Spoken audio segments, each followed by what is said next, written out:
is there a God? There's a lot of times that you're asked this every day of your life. Do you believe in God? Now, what they're asking you is really not what you're answering if you say yes or no. Because if you define the word belief as it is defined in the Greek language, it means to obey. So when somebody's asking you if you believe in God, they're asking you if you've obeyed Him. But that's not what they're thinking. They're thinking if you have the mental idea that there is a God and that He exists. A lot of times people ask this question because they run into a lot of circumstances or situations they can't answer or don't know how to meet with. And all the evidences of science that we have has never been able to take from man the concept or the idea that man is self-endowing. That is, he is self-continuing. That there is a possibility that he can create a medicine or some means by which all the maladies of the human body can be allayed, and we can be completely healthy, satisfied, and in this human body in which we live. But with all the evidences of science, with creation, and with the inability to create life from another matter, even in today's society, there are people who still claim to be atheists. Now, I think they claim to be atheists because it's a matter of rebellion and resentment from something that they were made to do when they were young that they didn't understand, and somebody forced it down their throat.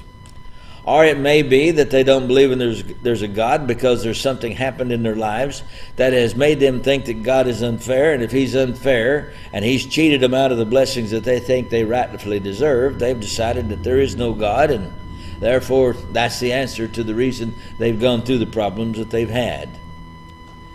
But the thinking man knows that life proceeds, and he sees that with some people in life there is a success, and that all, whether they have succeeded in the way that they think they can and do, or whether they have failed in the process of living, know one thing: life came from somewhere. It had an origin. It had a beginning. Man's attempt to avoid judgment and morality and responsibility never answers the question that they've been trying to explain in the world of science, and that is that man just happened to be. They go by evolution, and there is no way that in evolution they have any satisfaction, because the one fallacy in evolution is there is no transmigration of a species. That is, ever since I've been in this world and heard of evolution, I've been waiting for the next transmigration. I've been waiting for the next improvement on man. What do you think the next improvement on man would be? Angels? Or something higher than that? I mean, man, according to them, has evolved from a species called a monkey, whom we have as a family primate that is supposed to be a part of our origin and beginning, and that it only came about by chance. And when this chance came into existence, it took millions and billions of years to bring about. But what is the next species in line? I've been reading and studying history now for 4,000 or 5,000 years. And every time I read about humanity, or every time I read about a human being, he's the same thing or the same kind of being that I am. He's not achieved any great strides that would cause me to think that he is a species higher or a nature greater than I. And I don't see anything coming down the track. Oh, I know they've tried to come up with robots and all these other things that are supposed to be superior to what man is. And if you look at Star Trek and all these things, they've had that concept pretty well accepted in today's society. Because you got a guy with blindness who wears a pair of glasses that makes him be able to see. You got a guy that's not a human that works as an android. He's got so much sense he can't have emotion and feeling. And you've got another guy from a different planet. Nobody knows where that is. Nobody cares to guess. But he is like a human being because his mama was human and his daddy was something else. And it's just a really crazy, mixed up concept. But it's been accepted and sold to our society in Star Trek and other things such as this, so that people actually believe that there is life outside this planet. They think everything came by chance. But have you ever found a watch on the side of the road? If you ever found a watch on the side of the road, pick it up and tell that watch to explain to you how it came about. See if the movement and the mechanism in that watch can explain itself. Let the watch explain to you how in the movement time can be metered and kept, and that because of the movement that some mind created, it is able to keep time and is able to explain to us what time of the day it is. And you'll find out it won't say it came by chance. In fact, if you'll look, the greater and the more expensive watches have higher and more sophisticated movements. That is, they have a higher detail of critical concept that is not a part of the cheaper watches that most of us have probably always had. So man did not come about by chance. He did not come about by luck. Now, there's a lot of people that use the word luck, and I don't know if they understand what they mean or not, but we understand that God brought man into existence. Now, the difference between luck and providence is that luck is blind. It's just que sera, sera. Whatever will be, will be. You didn't know I knew a little Spanish, did you? But whatever will be, will be. You've heard the rest of that song, The Future's Not Mine to See. I know that song, too. I used to get up and preach every once in a while and tell people I could speak in tongues. Yeah, I can speak in all kind of tongues. Vios con Dios, my darling. Vios con Dios, my love. Don't tell me that's not speaking in Spanish. And I used to sing Agnus Dei. And don't tell me that's not Latin. I'm speaking in tongues. And then I could come along. Well, it was all of a sudden something that people thought I was mocking, but it wasn't. I'm actually speaking in a language. Now, because I know the words of that song in English, I might understand it. But the one I never understood was Frère Jacques, dormez-vous, dormez-vous. You didn't know I speak French, did you? Are you sleeping? Are you sleeping? Brother John, Brother John. Now, I don't know what Frère Jacques is, and I don't know who dormez-vous is, but I know that's what it's singing. But I can speak. Well, the point of it is, we did not come into existence by accident. We came to this world by the plan of God. Luck is blind. Providence has eyes. When you think of what God has created, you will see that the proximity of failure is so finite in his creation that no man could ever comprehend it. And the degree of perfection is so infinite that no man could ever bring it about. The depth of the earth. Do you realize that if the crust of the earth was 1 inch thinner, it would be too thin to bear the weight that we put on it? If it is 1 inch thicker, then it would be too great for the air and the rain and everything to cause things to grow that are in it. The amount of water that's here. Do you know that the amount of water is exactly as any well-invested mind would create to bring perfection to this planet? That's the reason we can't find anything in Mars, and we can't find anything in Venus. They don't have enough water to sustain life there. Now, they found a couple of monkeys or whatever they think they found on Mars the other day. Only trouble is, they've never shown it to us. They just told us about it. And if you know about the news media, you know not to believe a whole lot you hear. But the amount of water is perfect. The thickness of the atmosphere is exactly right. If it was thicker, it would be too thick for us to breathe. If it was thinner, you'd be like living in Colorado all the time. You couldn't breathe. And so these things would be true, and man could not sustain life. The distance from the sun to the earth is exactly right. If it was 10,000 miles further away, we would freeze to death. If it was 10,000 miles closer, we'd burn up. These things just didn't come about because of a big bang one day when some planet was running too close by some big rock, and all of a sudden they almost had an explosion or a car wreck, and this caused something that began a process of heating and cooling off and evaporation and water, and then all of a sudden there was life here. Boy, that's a good story. But the distance to the moon. You ever look up at the night and see how far it is to the moon? Do you know the distance to the moon determines the tides on the earth? If the distance to the moon was greater than it is, then the tides would not be successful in bringing the water to the world as God had intended. Or if it was less, it would be too far away and therefore have no effect on it. The thickness of the crust of the earth. It's now thinner than an eggshell, we're told. But if it was thinner, it would not sustain. Can you imagine the thickness of the crust of the earth thinner than an eggshell? Yet God has been able to produce such a thing so that life as we know it exists. Folks, this didn't come about by accident. It just wasn't the luck of the draw.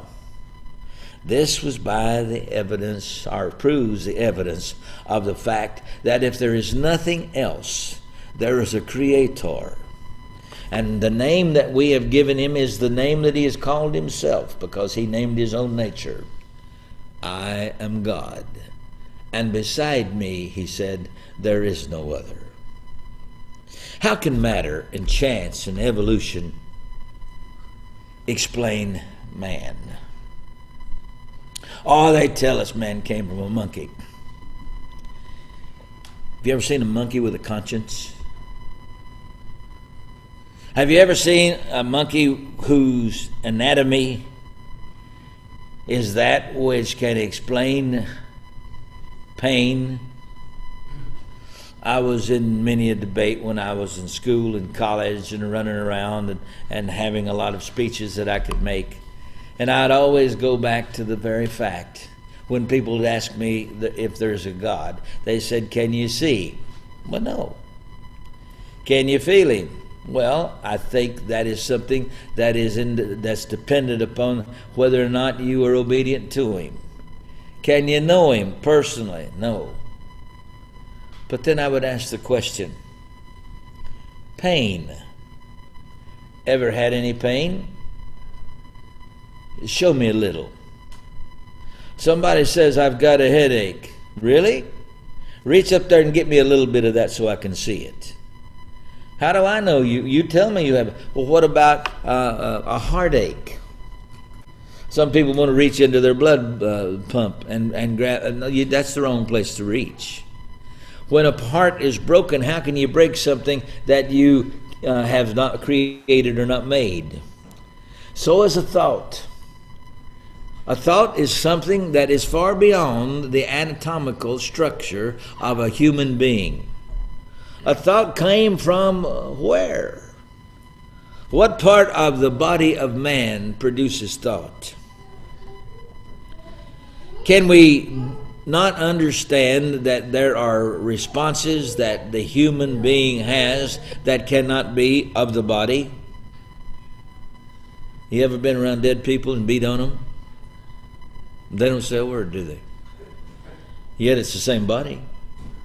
Why is it that you can beat on a dead body, which the brain is still in that body, and you can still keep beating on them, and if they're unconscious, or if they're in a state where they can't conceive of anything around about them, you can still beat, and they show no evidence of pain or love or hate. Where do these things come from? If they came just from an explanation of what the human body is and what man has by luck or by chance become? Explain just a few of these things to me, and then I will understand how that you might be able to believe that there's no God. One that's even greater yet, that the pseudoscientists of today and the moral degenerate who are running this country have no conscience of, is morality. Do you realize that morality, as a principle and a rule, is true and accepted by all men everywhere? That you don't have to teach a child that it's hungry. That you don't have to teach a child that it's wrong to steal. Now, what we do is take the child and teach them that it's not. And finally get its mind so acceptable to that fact that when it steals, there's no compulsion, there's no morality, there's no principle that's been destroyed. We don't have to teach a child that it's wrong to murder, that it's wrong to commit rape or incest. Where is it that there's a part of the human body that it can be found which you can go to and it says, "Thou shalt not steal"? Children even know by instinct, if you leave them alone, that it's wrong to take the name of God in vain. But they've heard it so many times from their parents, unfortunately, that they say it without any consciousness of what they're saying. I was out on a call one time with visiting a man and his children and his wife, and the little boy was about 18 months old. And he came over and was playing around on the couch, and he looked up at me and he took God's name in vain. Well, I was kind of astounded. That's a little young. The man immediately said, "Oh, I didn't teach him to do that. That's the way his mother talks." Well, you see, the fact is he had to be taught that.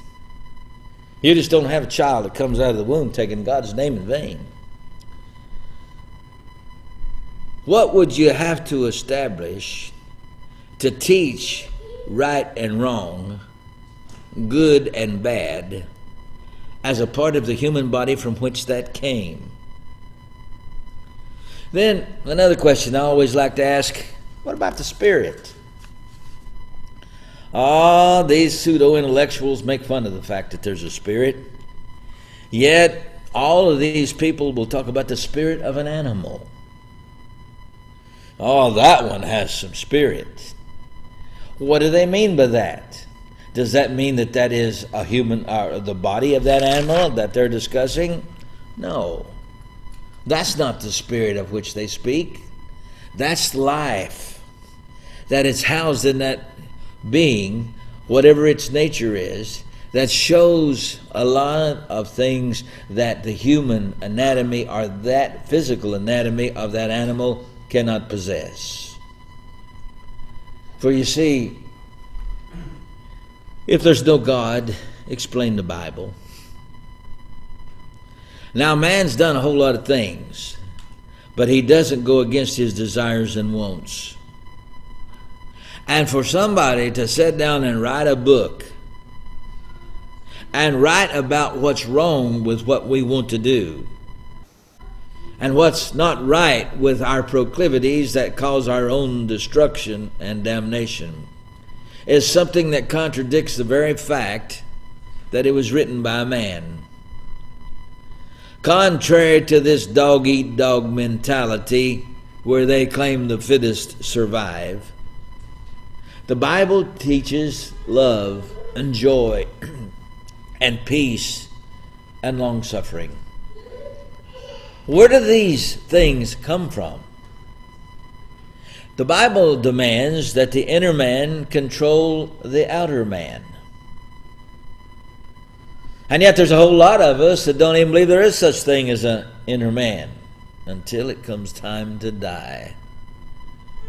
And then they cry out in a way that the inner man expresses himself that has never been expressed. See, the Bible presents an invisible being, naked to our eyes, who controls our lives, who time does not control, whom death cannot regulate, whom no one can bring accusation against and have it to stand in a court of any law, that is called God. Why, folks, if you could prove that there's no God, you could stop birth. You could stop death. You could stop seasons. And you could actually refuse to die. What is it that causes man to die? It's once appointed unto man to die, and after the judgment. The time of your days, Solomon said, are appointed. And when your days are up, it's not you that decide. I've had enough of this. Now, we've had a lot of that and people committing suicide. But you see, the wrong thing with suicide is taking God's job out of his hands. It's once appointed by God for man and when he dies. And if you try to take that appointed control from God, you're taking from him that which you have no right to possess. The difference in attitudes and love and the devotion of those who do not know or possess a belief in God is incredibly different. The hardness and the sternness of those people is unbelievable. To deal with them, to talk with them, to discuss life with them, to do business with them, to do anything else, you have to always be on your guard, have to always be ready to defend yourself against anything they claim to say. And if they didn't sign it and now have to have it notarized, you might just be proven wrong by the very fact that they won't own up to what they've said. Their attitude is totally different. They seem to be hardened.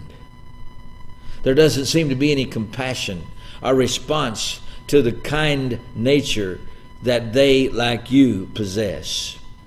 They don't seem to realize that because they have been so incarcerated by sin, that their conscience has become hardened. And it's like a canker. It will eat you up, or what we used to call, where I was a little boy, clinkers. All of you know what a clinker is. If you ever burnt coal in an oven, a clinker was something that burnt so fast and so hard that it couldn't burn up. And I used to be the guy that they'd get up at 5 or 6 o'clock in the morning and go to the furnace and have to remove the clinkers, because the clinkers stopped the airflow from coming into that furnace. All of a sudden we'd be out of heat, and that wasn't the way it's supposed to be. But sin burns people to the core. They become like a clinker. Their heart is so hardened, and their attitude is so impenitent. Their devotions are only to themselves and to what they want. And it's these people who do not like to have somebody else turn around and say, but wait a minute, there is a God. Because they've decided by that time that there is no such thing as a God. But if there's no God, then where'd the Bible come from? Who invented the soul? Now, there's a lot of times we talk about great inventors, and Einstein and people like that were great men of science and great inventors and all that. But what is the difference between man and God is that God invented nothing. He created. And when he created, he left it up to man to invent or to change some of the, or put together some of the things that he created and invent new processes and new types and new kinds that will benefit mankind. But man himself has never created anything. Oh, I know today they're trying to create humanity. And they've got these specimens that they're trying to bring into existence that man makes. The reason they're trying to do that is they want to prove that they can be God also.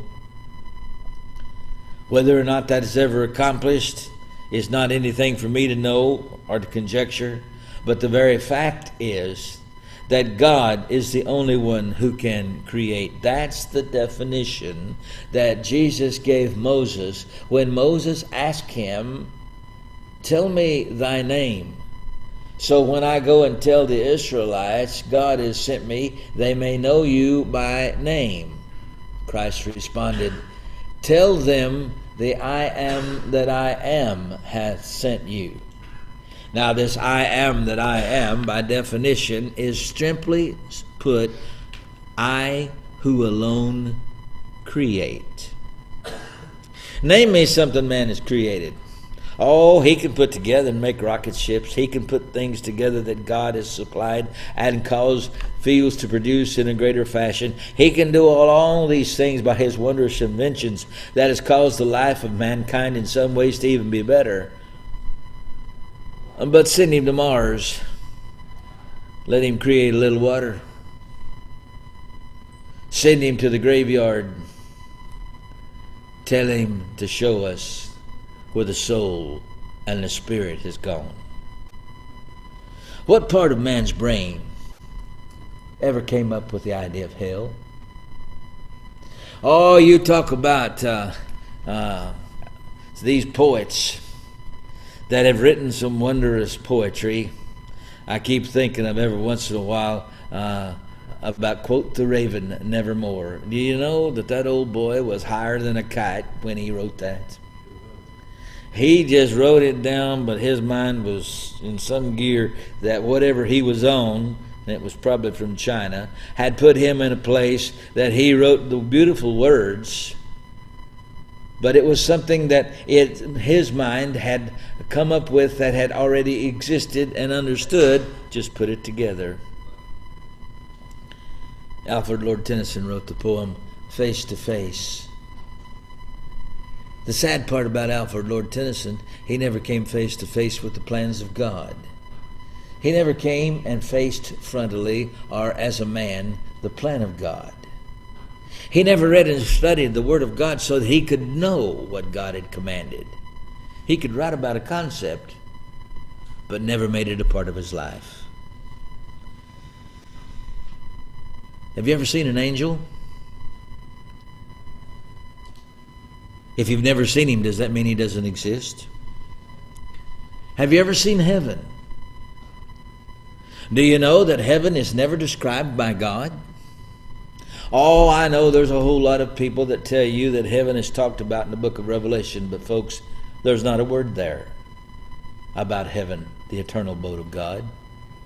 Heaven is used in 3 instances or 3 ways in the scriptures, and that is as a place, a situation or circumstance, an amount of control. And when you find out these definitions, you can see how that every verse of Scripture that mentions heaven will fit in one of those 3 capacities. But as far as the definition, somebody says, well, my Bible says that heaven has streets of gold. Well, you just don't understand. If your Bible said that, you didn't understand what your Bible was saying. How can a place that has no physical existence have physical gold and physical streets that physical people could walk down on, which they don't have any reason to do any walking, because spirit beings don't walk? You ever known of an angel walking to the 7-Eleven to get him a Coca-Cola? No, their means of transportation is flying. Oh, I know man has invented airplanes and all that, and he can fly here and there. But angels never had to have anything invented. That was just their natural habitat. Where'd you ever see a spirit? Yet I'll speak about it. And then another thing, when did you ever see sin? Oh, you can see the fruits of it. You can see the results of it. You can see the damage that is brought about by it. You can see people who are in destruction because of its control over them. But when somebody takes God's name in vain, it doesn't turn around and say to you, now that is sin. You just heard it. You see, all of these things that they tell us are those which explain, whether they realize it or not, that there is a God. From where did these things come? From whom did they originate? And how came they into our existence and into our nature? And it wasn't from another human being of our kind. That's the reason I think that denominationalism is so spurious or doubtful. Because you see, denominationalism is the product of another human being like I am. Where the Bible is not a product of a human being. The Bible is a product of God. It was